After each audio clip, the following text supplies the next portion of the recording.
ए बुलू এটা কোন बापा एसी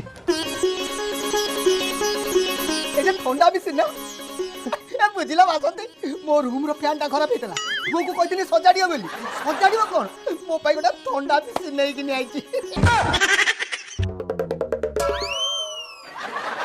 ସେତେ ଯାହା ହେଲେ ମୋ ପୁଅଟି ମୁଁ ଠିକ ଜାଣିଛି ଏସିଟା ମୋ ପାଇଁ ଆଣିଥିବ। ବୁଝିଲ ବାପା ବଢ଼ିଆ ହେଲା। ଆଉ ତମର ତ ବଡ଼ ରୁମ୍ଟା ଏସିଟାକୁ ତମ ରୁମ୍ରେ ଲଗେଇଦେବା। ଆଉ ଖରାଦିନ ଆଗ ସପରିବାର ସମସ୍ତେ ସେଇଠି କାଟିଦେବା ଖରାଟା ଆଉ। बापा भाई एसीटा मो मो रूम पे आनी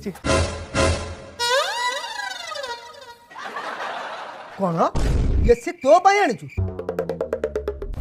মাইপ बोला চলো ପୁଅ ଏସିଟା କିଣିଦେଲୁ ଇଲେକ୍ଟ୍ରିକ୍ ବିଲ୍ଟା ଦେଇଦେବୁ ଚାଲ। ମାଇକ ପ୍ରେମ ସର୍ବୋତ୍ତମ ସବୁ ମାଇକ ପ୍ରେମ ସର୍ବୋତ୍ତମ एसी तो आसी गला आज रात टेस्ट मैच हो जाऊ ସ୍ତ୍ରୀ କର୍ମ ସ୍ତ୍ରୀ ଧର୍ମ ସ୍ତ୍ରୀ ସର୍ବୋତ୍ତମ।